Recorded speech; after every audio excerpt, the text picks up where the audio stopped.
இயலாமைக்கும் சாதனைக்கும் உள்ள தூரத்தை நீந்தி கடந்து சாதனை படைக்க வேண்டும் என்ற லட்சியத்துடன் முழங்காலுக்கு கீழே பாதிக்கப்பட்ட 12 வயது மாற்றுத்திறனாளி சிறுவன் கடந்த சனிக்கிழமை இலங்கையின் தலைமன்னாரிலிருந்து தனுஷ்கோடி வரையிலான பாக்கு நீரிணையை 9 மணித்தியாலம் 11 நிமிடத்தில் நீந்தி கடந்து மகத்தான சாதனை படைத்துள்ளார்.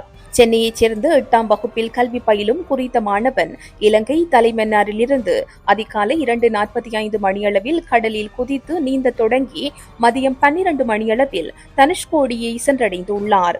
இவர் தலைமன்னார் முதல் தனுஷ்கோடி வரை 9 மணித்தியாலம் 11 நிமிடத்தில் நீந்தி கடந்துள்ளார். அரிச்சல் முனையை வந்தடைந்த குறித்த சிறுவனை அவரது தாய் கண்ணீர் மல்க முத்தமிட்டு வரவேற்றுள்ளார். அதனைத் தொடர்ந்து சுங்கத்துறை கண்காணிப்பாளர்கள், போலீசார் உள்ளிட்டோரும் வரவேற்றுள்ளனர்.